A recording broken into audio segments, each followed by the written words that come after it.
Hello, hello, beautiful stars. Hello, Courtney here, Stars of the Morning Light.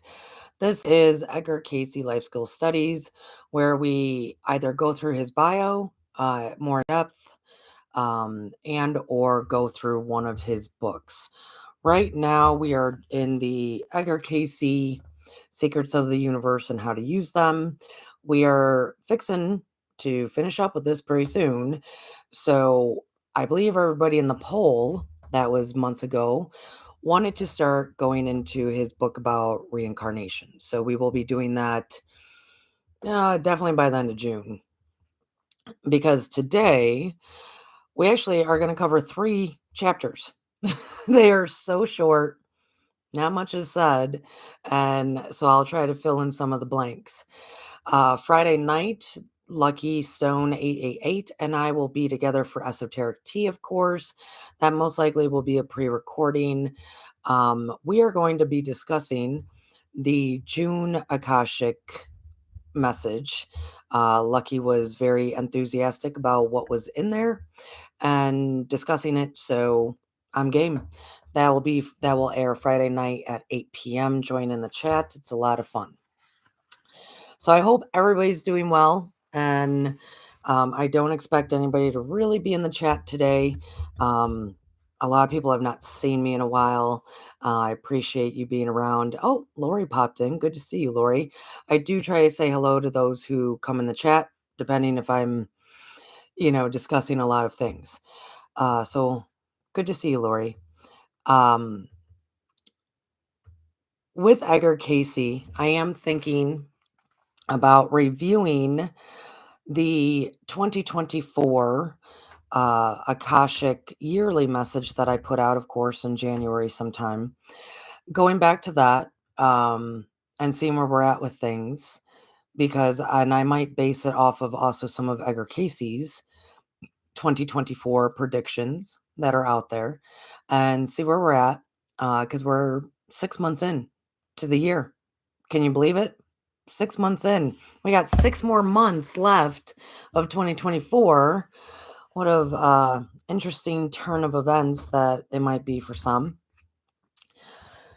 So right now, in The Secrets of the Universe and How to Use Them, copyrighted in 1989, we are in chapter 11, The Secret of the Mountain. As I said before, we're going to do chapter 11, chapter 12, and chapter 13 because there's really no meat on these bones. There's not much to this. If you're new here, welcome.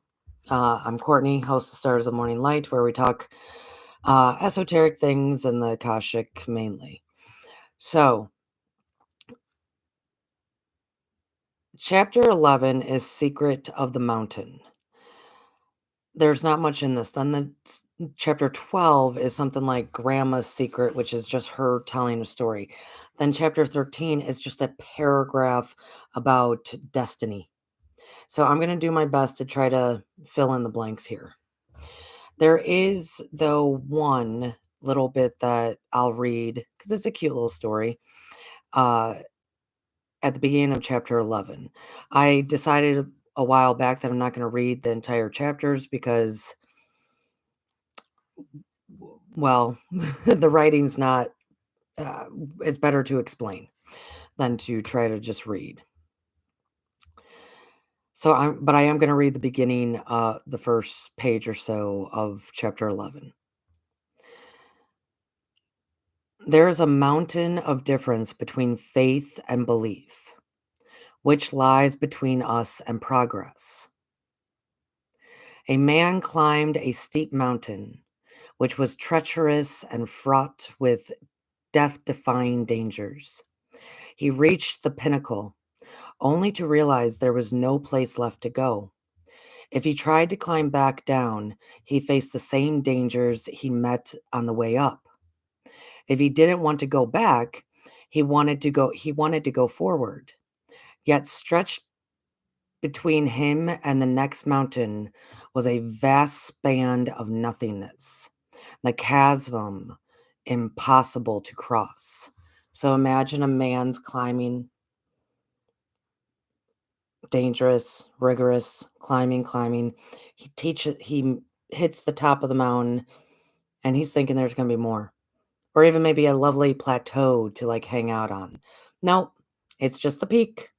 And then between that mountain and another mountain is that vast, probably way below wilderness. I mean, just vast of like almost nothing, right?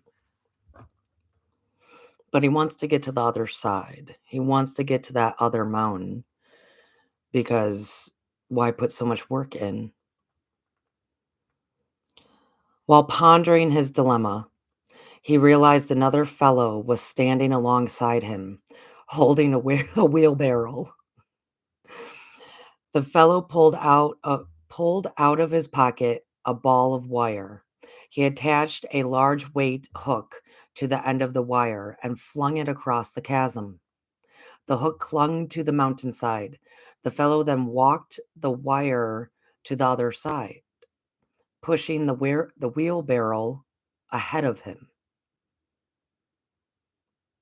So there is a man now on a tightrope.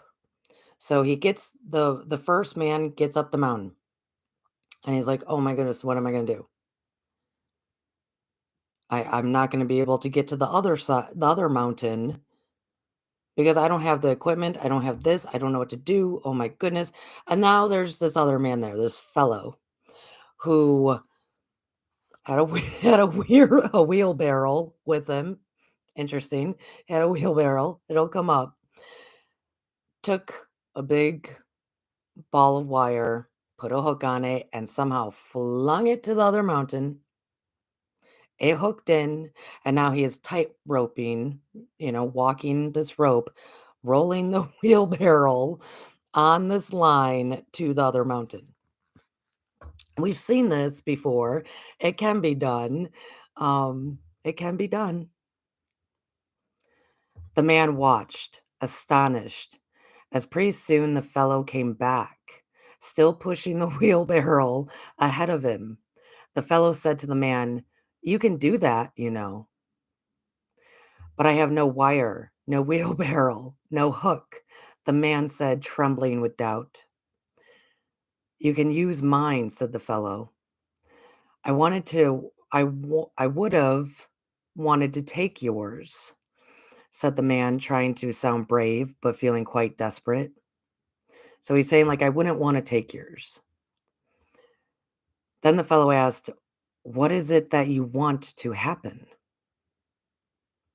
The man thought about it and answered, "I want to get to the other side."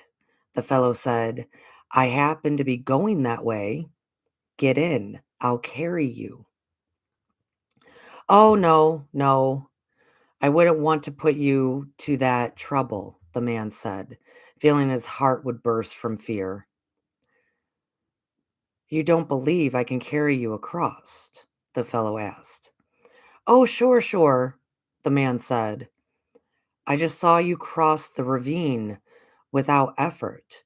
I'm sure I wouldn't be too heavy for you. I believe you can do it." "But you have no faith that I can do it with you in the wheelbarrow," said the fellow, looking into the man's heart.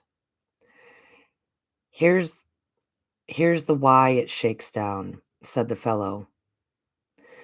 "To get to the other side, you can either climb back down to this mountain, gather the tools and the skills that I already have, and do it yourself, or you can put yourself in this wheelbarrow into my hands and let me carry you across.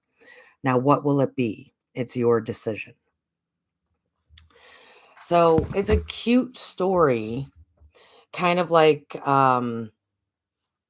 that cute little story of, the floods that are happening and the man is on top of the roof and he keeps praying for a rescue and a boat goes by and a log goes by and a raft goes by and he's like, "No, no, no, I'm waiting." This one's similar but a little bit different. So this man climbs this rigorous mountain, gets to the peak and is like, "Oh my goodness, I thought it'd be different. I thought I would be able to hang out here, but I guess I need to get to that next mountain. That's me moving forward, the next mountain, right? Didn't have the skills, didn't have the tools, didn't have the know-how. Well, then another fellow shows up. He's got the skills, the tools, the know-how, and he says, "I can carry you. Either you can do it yourself with my tools, or I can carry you, or you can go back down the same mountain you just came and you develop and obtain all these skills and come back up and do it yourself." So there's two main points to that little story that she's trying to make. And Coke Queen, good to see you. One is where she started. There's a mountain of difference between faith and belief, which lies between us and progress. So, first of all, she's trying to explain the concept of between faith and belief. So, the man believed because he just witnessed this guy tightrope with the with rolling the wheelbarrow across this thin wire. He just witnessed this man do it. Now, did he say, I don't wanna take your stuff," based out of fear because he doesn't know what he's doing, right? But he also didn't have the faith to have the man carry him across. He believed he could probably do it, but faith and belief are two different things. So then and that's pretty much chapter 11. There's just a little bit, and we're gonna talk about this. There's a line here that's really good. We believe in the existence of a helper, a rescuer, but we don't trust that help with our lives. We don't have faith in the principles, skills, and tools, even if we witnessed the unbelievable. What do we think? That the mountain is going to move? She uses the mountain as the symbolism of just life. You think life is just going to go away? She uses the fellow that is able to tightrope across mountaintops as like the God figure, the higher power, the what have you. And us, just humans that live our lives, these big mountainous, big things that we got to trudge through and up and dangerous. Um, and for just our regular Joe. Here's the thing I want to say about this. I do believe there's a big difference between belief and faith. And I believe in many scriptures and it doesn't really matter what religious texts or not, faith is talked about greatly because it takes such great faith to trust that you can be just wheeled over, just move with a tightrope.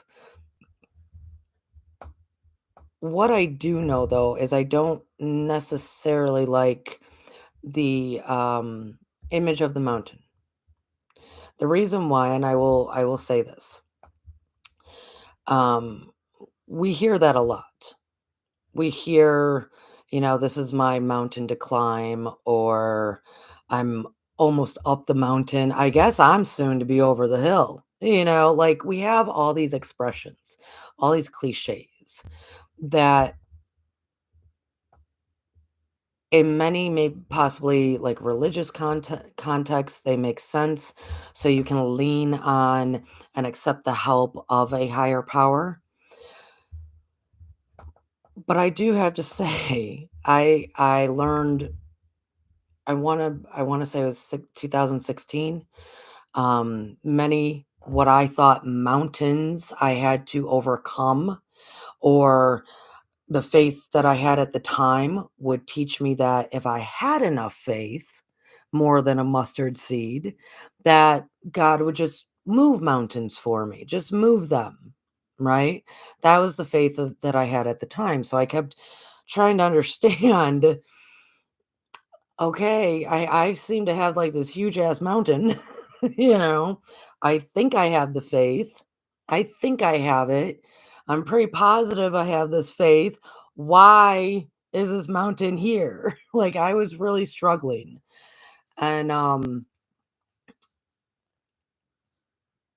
at some point after actually meditating, I think a few times on it, I was ready to receive a message that was profound for me. I just wasn't ready before. Um, I was in a deep meditation, and at the time, it was, it was the Christ figure that would show for me, which still does for many, which is beautiful. Um, and it had been many multiple meditations of some kind, something that I was focusing on.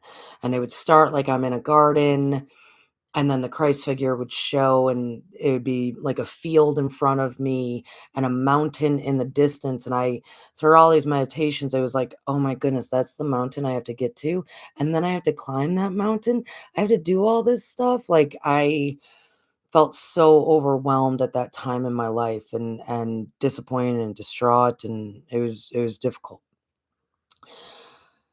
And so one of the meditations, he just kind of looked at me, and one the first meditation is he pointed to the mountain. I'm like, I have to go there. hmm The next meditation, I was like, are you sure? Are you sure? I do argue a lot with, it doesn't matter if it's the Akashic or whoever it is. Am you sure?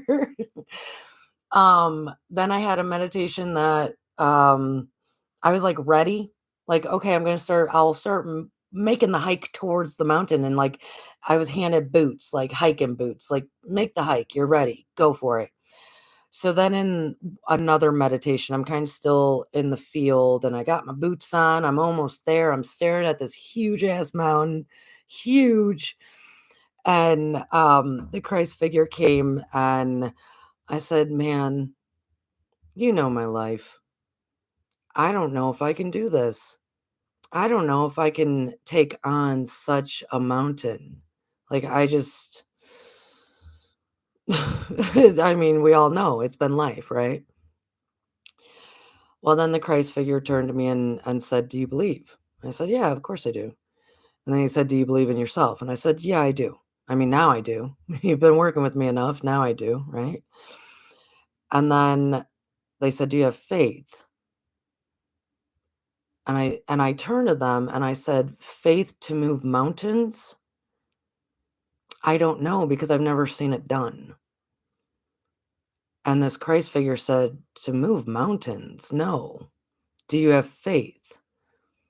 Do you have faith in yourself? And I kept saying yes to all their questions. Like, yes, I know I have faith. I know I have faith in who I am, what I'm capable of, that if I were able to get to the top of the mountain, it'd be a slam dunk, right? Like, I knew this stuff. I wholeheartedly believed and had faith. And then all of a sudden, they said, we don't move mountains, which puzzled me. And I'm like, okay, so we jetpack up mountains? Like, what do we do here? And they said, do you have faith? And I said, yes. And they said, there is no mountain. And they moved the Christ figure, like, moved their hand, and the mountain disappeared. I learned so much in this meditation as to how the matrix, quote unquote, works, as to we only have mountains if we are seeing mountains. We only have mountains when we're still working on our personal development and faith of ourselves. So by the time I got to, yeah, I could probably squash this mountain. I'm just not in the mood to, right? I'm just not in the mood to live hard. I'm not in the mood to be in a treacherous, dangerous climb for what I know is mine, right? And with that, they said, well, then phew, don't see the mountain. And I've stuck with it ever since. I had no idea because we're so programmed with these cliches of climb the mountain, over the hill, faith moves mountains. Faith moves the mountains because once you see that your birthright is full deserving and you're worthy of what you want, if it is heart-centered and benefits you and others, and you've healed and you believe in yourself and others, you believe and you have the faith that is yours, well, then don't see any mountains. Just don't see them. And I know everybody might be saying, whoa, whoa, whoa, whoa, whoa, Courtney, life will present mountains. Well, then see the solution. See it as much smaller than we build it up in our heads, right? So I'm not saying that life is a cakewalk. I'm not saying that all of us know how to tightrope across these peaks of the mountains. I'm not saying that. I'm saying that when we change our perspective and we change how we view things and we change the concepts of faith within us and what it really means to have faith, and because they do use, Jesus in this book. Edgar Cayce was a, very devout Christian. I was for a very long p well, about a 5-year period of my life, I was very, devout, which I loved. I loved reading the material. I loved studying the stuff. I loved it. Loved the music. It was great. And then I exited. For those who grew up with that, because I know a lot of those in the Stars of the Morning community did, a lot of the teachings are not necessarily wrong, it's how they're delivered. So, yes, faith can move mountains when you have the faith within yourself, of yourself, the God spark within to say, oh, there is no mountain.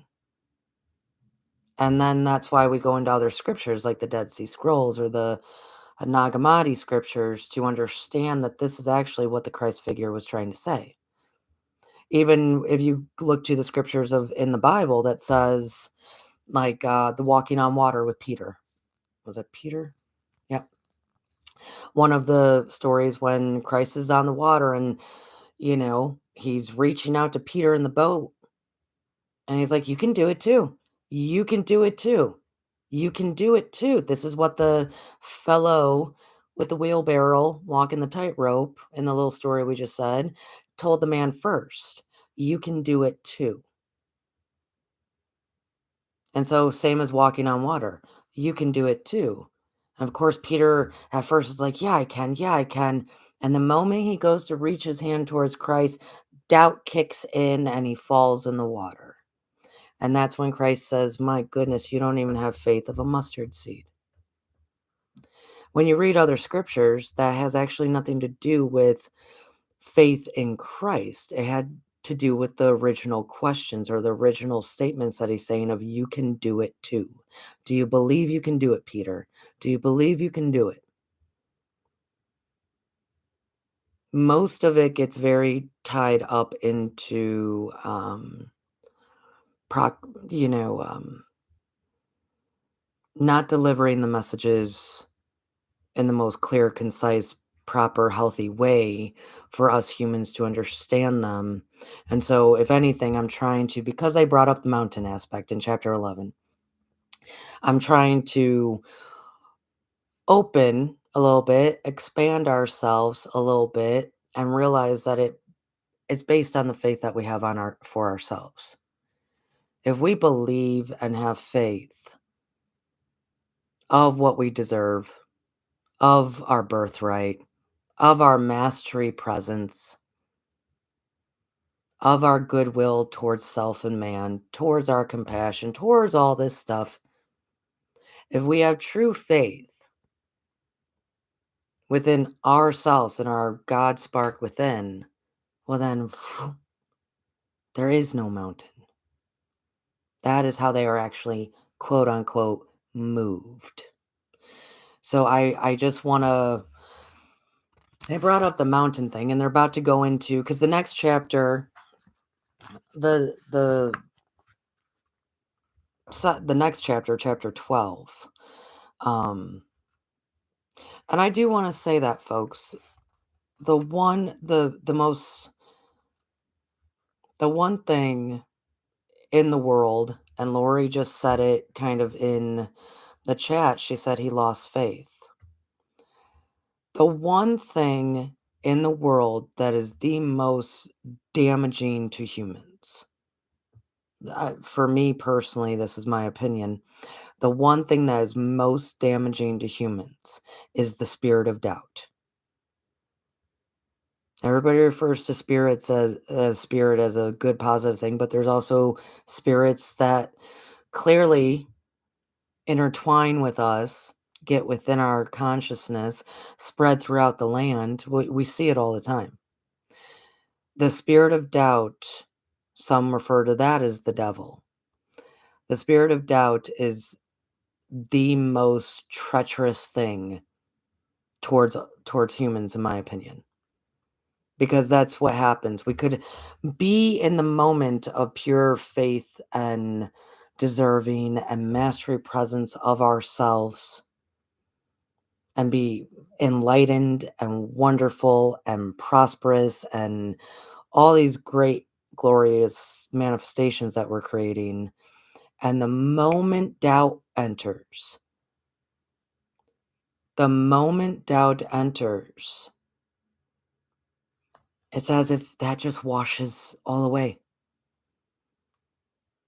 So when we could, I don't know, just not see a mountain, whoop, it's gone. We just moved it. Then doubt enters. We don't just have one mountain. Then all of a sudden we have like 5 or 6 mountains, right? And a bunch of bushes to walk through. It's amazing what doubt, the spirit of doubt that somehow filters through all the humans, can do that. And it's doubt of self. It's doubt of self. And this is what chapter 12 is all about. The secrets grandma didn't know. So really what she's trying to do, she doesn't bring up Edgar really at all in this. She starts telling a story about when she was young, the author, I should say, about when she was young, she used to go to the Pentecostal church with her grandma, the healers, right? They'd start maybe jumping around, speaking in tongues, bring the people that are ill up to the front, people get healed, they don't get healed. She's telling this story and how she was so confused when she was a child, and she was so scared because they might throw their cane and just start walking around, that she would get, like, hit in the head. She was just kind of telling the story of growing up with that, and how she was so confused because in that she would ask her grandmother, "Well, why do some get healed and some don't?" And the answer was always, "Well, the ones that don't get healed, they don't have enough faith, and the ones that do get healed have enough faith." Still complexed her as an adult. She kind of mentioned some of the questions here. How do we know faith unless we tackle a biggie? How do we know what we've done of what we're made of unless we really reach? The true development soul, the truly developed soul knows that what happens to flesh and blood is irrelevant compared to the destiny of the soul. What matters are the responses of what happens. Do we see trials as a chance to let go of self? May we not set up these things just to go for it. We can't fall on our faces when we really, really try. So here's the thing. She goes into also the concept of karma. It was kind of interesting. She goes from, I was confused about this whole we have faith or we don't have faith, and that determines if we're healed or not. She goes into how do we even know if we have enough faith until we're presented with something that requires the faith to be in action, right? How do we know this stuff? How do I know um unless we really have to reach for something? How do I know I have the faith to actually climb this quote unquote mountain when I'm trying to say just change your perspective? She talked about karma in the way of she was trying to say the soul has made decisions. So let's say a person was born and they're developmentally disabled or crippled in some way. In a karmic point of view, that would look like the soul chose that to work out some kind of life lesson, some kind of punishment from before, that sort of thing. I was even raised with that. My mother raised me with those who were somewhat crippled or whatnot. That was a result from a previous life. But she then went on to say, how are those people, the soul that then chose to live that life, they're not here for actually something different, to prove faith to someone else or to be the light for someone else. So things that we see as a huge challenge, a huge trial, this big mountain, right? Those particular souls are actually choosing that possibly to be a beacon for others, to show others you can do this too. You can make things happen too. You can move mountains too, which I know many of us have experienced this before. I definitely appreciate the children who when they were babies were very ill and now they're full of life. Maybe they're still kind of runts of the litter, let's say, quote unquote, without being disrespectful. Um, they are the best lights. They they understand human complexity in the most simplest and broad ways that shines light like no other. Those kids are unbelievable. So you can have adult conversations with these kids. I mean, they're amazing, right? I know many of us have met them. Who's to say that that soul didn't need those trials, didn't choose to have those trials so then they could be the light? So she's trying to say, A, how do I know I have the faith, right? How do I know I have the faith? How do I know that I didn't put this stuff in my life, these quote unquote mountains, these trials, so then on the other side of it, I could be like, "Look, you could do it too." So it's kind of a paradox as to what came first, the chicken or the egg, right? And I see Seeker came in. Good to see you, Miss Shelley. Um,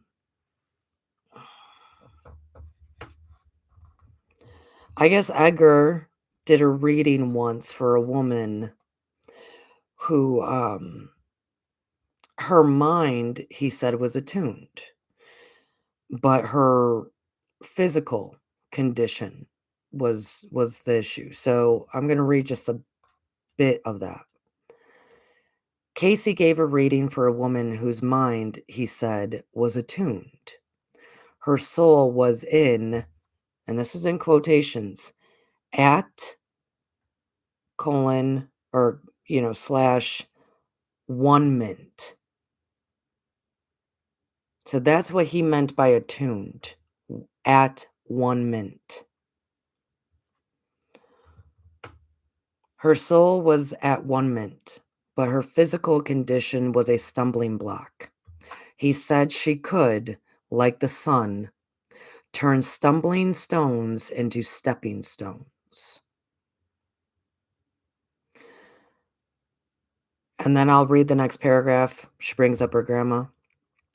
Grandma never heard of karma, but those who have and who dismiss illness as karmic justice for invading inviting the universal law of attraction. So she's trying to say the souls use karma to explain this justice, but as if they're also using the law of attraction to create these ailments. Though in some cases, the universal law of cause and effect, or karma, may come into play, the outside of karma, the other side of the karmic coin is grace. If you're caught in karma, turn the coin over. I think that's great. It's changing the perspective. It's changing the perspective. If you don't think you deserve a mountain to climb, have faith within yourself and just go, there is no mountain. If you think you're suffering from some kind of karmic justice, karmic cause and effect, just turn the karmic coin over to grace, is what she's saying. See it differently. Perspective is everything, folks. It really, truly is. She goes a little bit into miracles, but not a lot. And because we know what miracles are, we will just kind of leave it there. It's interesting, like I said, folks, we've gone through chapter 11, and now we just gone through chapter 12. There was so little in these chapters. So very little in these chapters. Chapter 13, I'm going to hold the book up. I'm not lying. That's the chapter. That's it. Secrets of Destiny. That's it. That little paragraph. That's all we got to work with. Oh my goodness.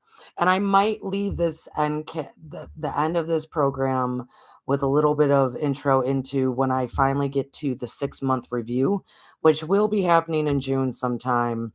Probably maybe either here or on a Sunday afternoon. If I can get a Sunday afternoon, some more people might view it. Because I want to talk about some other things that have popped up that in the Akashic that is apropos to also Cayce's predictions to 2024, and do a check-in with the yearly one that I did in January. So going into chapter 13, this paragraph. Oh man. Right before or above it, it says, destiny lies in what we do about what we know. And we can only do about what we know. We can't do about stuff we don't know about. Internally, externally, influences, non-influence, we can't. And I don't put it that way. I say we do what we can when we can. Because we live a bit of a different society than the turn of the century 100 years ago. Remember, these are, let's bring Edgar Cayce into the 21st century instead of the 20th century. We're going to bring all that he did around the turn of the 19th century forward 100 years. And so instead of saying destiny lies in what we do about what we know, right? Well, in a lot of ways, we have the potential in today's world to know a lot about a lot of things. I actually put out on social media this past week um, something along the lines of unfocused curiosity that does not create innovation, creative innovation, then it's basically pointless. It's curiosity will kill the cat. I don't remember how I phrased it, but it's a thing in today's world to get lost in those rabbit holes. Very lost in those rabbit holes, and use it as denial, use it as in not being non-proactive, use it as in to avoid choice. We use it in a lot of ways. the main thing that I'm saying is distraction. It's the biggest distraction. And it doesn't matter the rabbit hole. It doesn't matter if it's political, science, spiritual, this, that. It doesn't matter the rabbit hole, conspiracy. It doesn't matter the rabbit hole that we will find ourselves in, or even the scrolling too much that we find ourselves in, because all of it is actually, if something is not being created or innovated out of it, you're not using it for research for the betterment of yourself or others, it is used as a distraction. And so we have so much of that in today's world that when Cayce says, because he said it a million times and he said it a bunch in this book, destiny lies in what we do about what we know. Well, now we live in a time period that we can know whatever we want, but yet we don't do anything. I find it fascinating. So for me, I try to bring it 100 years forward and say we do what we can when we can, right? Because it's not so much the case of knowing anymore. Sometimes it still is when it's a heartfelt, maybe shadow work stuff within oneself, but it's not so much we're searching through any archives anymore. I do want to bring up, I someone kind of mentioned this to me as we then talk about destiny. Um, I tend to say that Edgar Cayce coined the phrase Akashic Records. That is because he did. Akashic, though, Akashic Records, that he didn't create that term. It's actually in the Sumerian text. Like it's a word. It's the term, right? But when we talk about like coining something, he brought it back. It's not like people were just sitting around reading the Sumerian text at the turn of the century. He brought it back into common, I wouldn't say household terms, but he coined it enough that people were able to pick up what it is. It's two different things. And that's just me being clear about my literary speech, to tell you the truth, because creating something and coining something are two different things. Like I hear at Stars of Morning Light, I say flippy floppy of the poles all the time. And we're definitely going to need to start getting into it about the shift of the Earth's poles. Well, I have fun with it and I say the flippy floppy. The flippy floppy of the poles, right? To relieve any pressure of possible stress or fear, right? It's just the flippy floppy. I didn't create the words flippy. I didn't create the word floppy. But am I probably the only one that is putting those words together? Flippy floppy in regards to the shift of the magnetic poles, the north and south, of the earth? Yes. That is the difference, folks. I just wanted to point that out because somebody was like, "He didn't coin that." I'm like, "Yeah, he did." Because they were thinking he created it. Two completely different concepts when we're talking about speech and language and reading and writing. So, we will get into the destiny of things. I just wanted to put that out there. Um, and that's just education in today's world. That's just, um, all right. I might as well read this one paragraph to you. Chapter 13, which great that the word destiny there is in chapter 13. 13 is a great number, but it's only a paragraph. So I will read it. Secrets of Destiny. The question that always comes to mind about destiny is whether it is predetermined. According to Cayce, the answer is a resoundingly no. We have free will. We participate in our destiny. Our choices have inevitable but even permanent results, but with choices we have made or will make have not been and are not now permanent. Picture a row of paint buckets, each filled with a different color: red, blue, yellow, green, black, and white. If you choose to mix the red paint with the blue paint, universal law has has permanent the result will be purple paint. Unless you want purple paint, don't mix the red and the blue. That's all there is to destiny.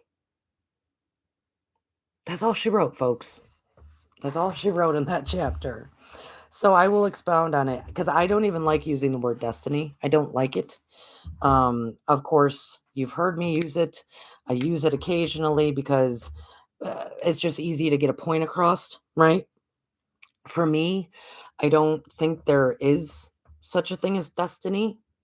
I learned that while communicating with the Akashic, especially when I first started practicing and communicating with them.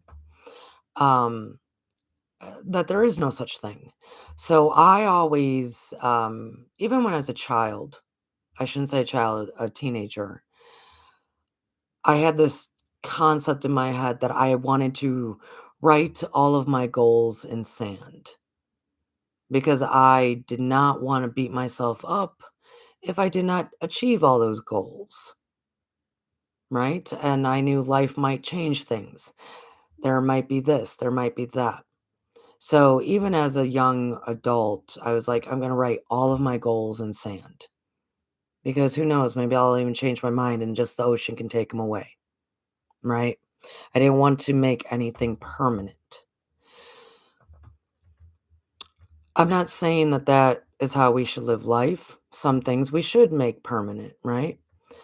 What it is that that's what quote unquote destiny is like. Everything's written in sand. Nothing is written in stone. Nothing is permanent. Nothing is a definite. It is all based out of the choices and actions that we take. All of it. All of it. So when I do ratings for other people, even myself, I mean, I finally went to the records for myself um this past week. I don't think I had been there for myself in months. And so it was like, okay, I need to check in to see if I have veered off course big time. And where's the cause and effect? Where is the energy flowing now? Like, I have no idea. I think I way veered off, right? Everybody does that. Nothing is written in stone, everything's written in sand. Actually, a lot of people call it the Akashic is also, like the waters of creation, the 0 point of creation. So if it's kind of malleable like that, like water, like we can always flowing, this energy is always flowing, we can't assume that anything is permanent. So for me, what I try to explain to people is that I don't believe there's anything quote unquote that is destiny, right? I just don't like using that word. As far as fate, I'm sorry. As far as fate, I believe fate comes into play with like the soul contracts that we design for our current life. Like it was definitely fate how Brad and I met, that Brad and I met, my husband, or definitely fate that I had certain family members, people in my life, best buds, that kind of thing. It's definitely fate that way. The soul contracts that we make. Now, where you meet, how you meet, time that you meet, oh, there's all this sand happening there. But the fact that you meet, that's fate, right? That's fate. That's it. So then it what you do with it is up to you by your choices and actions. We've all had those relationships somewhere along the line that years down the road, we kind of sat there and went, what would have happened if I chose to make that permanent, right? You could have. You could have made it permanent. You chose not to. So, another thing, someone that you're fated to, soul contract wise, probably came into effect. So our stories are always changing. They're always moving. It's always developing as we are going based on our choices, based on things that happened, based on the conversations you had, the things you want to let go, the goals that you want to obtain. All of it is not written in stone. So as Casey would agree with me, nothing is permanent.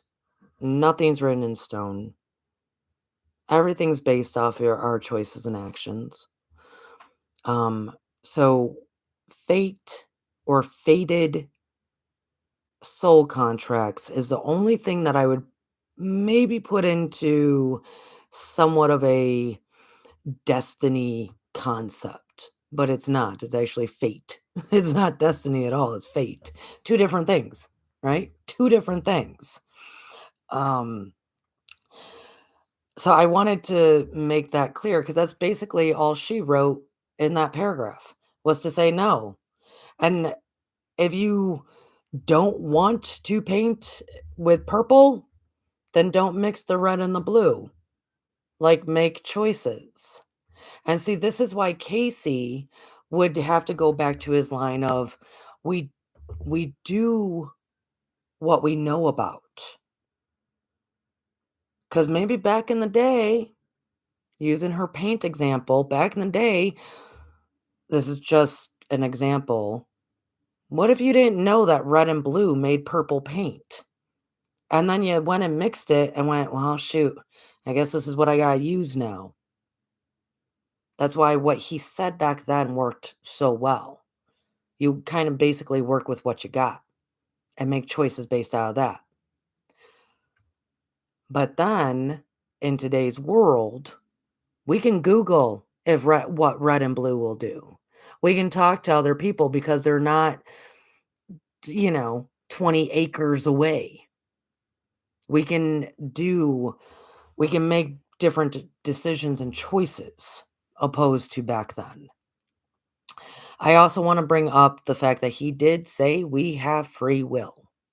And so I know Carl Jung, this is the only thing that that I'm opposed to of Carl Jung, and I know I've spoken about it before. He would argue that we don't have free will because the choices that we make are based out of our awareness, based out of what we do know. So therefore, none of it's actually original free will. As in with the example of the paint, we would make the decision to either mix red and blue based on knowing it would have purple paint or not. Then that's it. So we don't really necessarily have free will. I disagree with that. Because I've seen it play I've seen it numerous times in my own life, with myself, with others, how all of a sudden they completely flip the script, change their story, go rogue in a way, as people might say, be a true rebel in order to heal themselves and love themselves completely. I mean, so many different things that I have witnessed that came from free will because statistically, that would not be the case. Statistically, they would have chose this way or that way, not the way they chose. Also, the Akashic has made it very clear humans definitely have free will. It is what makes us so lovely and unique and powerful and magical. It makes us have the power of creation with our minds, with our consciousness, this beautiful free will of ours. So I just want to make that very clear as well that we do have free will. There's no such thing as destiny because it's based on free will. the choices and decisions and actions we take. And the only thing that would be quote unquote permanent in a way is the soul contracts that you would make. And I don't use that as permanent, I use that as fate. So that is me trying to sum all that up for you. Um, it's me trying to sum it all up. I had another thought that I wanted to share, and I think I've lost it now. So I hope everyone is well. I do plan on doing a follow up, a 6 month review of the January yearly Akashic reading. And Lucky and I will be airing at 8 p.m. on Friday night. And he wants to discuss the June collective Akashic reading. So we're going to get into that, apparently. The zodiac readings are out for everybody today. And so, I guess thanks, folks. I'll let you go. Have a great week. I'll see you Friday night. It will most likely be pre recorded. And I hope all is well. I hope everybody's doing good and they're safe and they are feeling grateful today. So, bye, folks.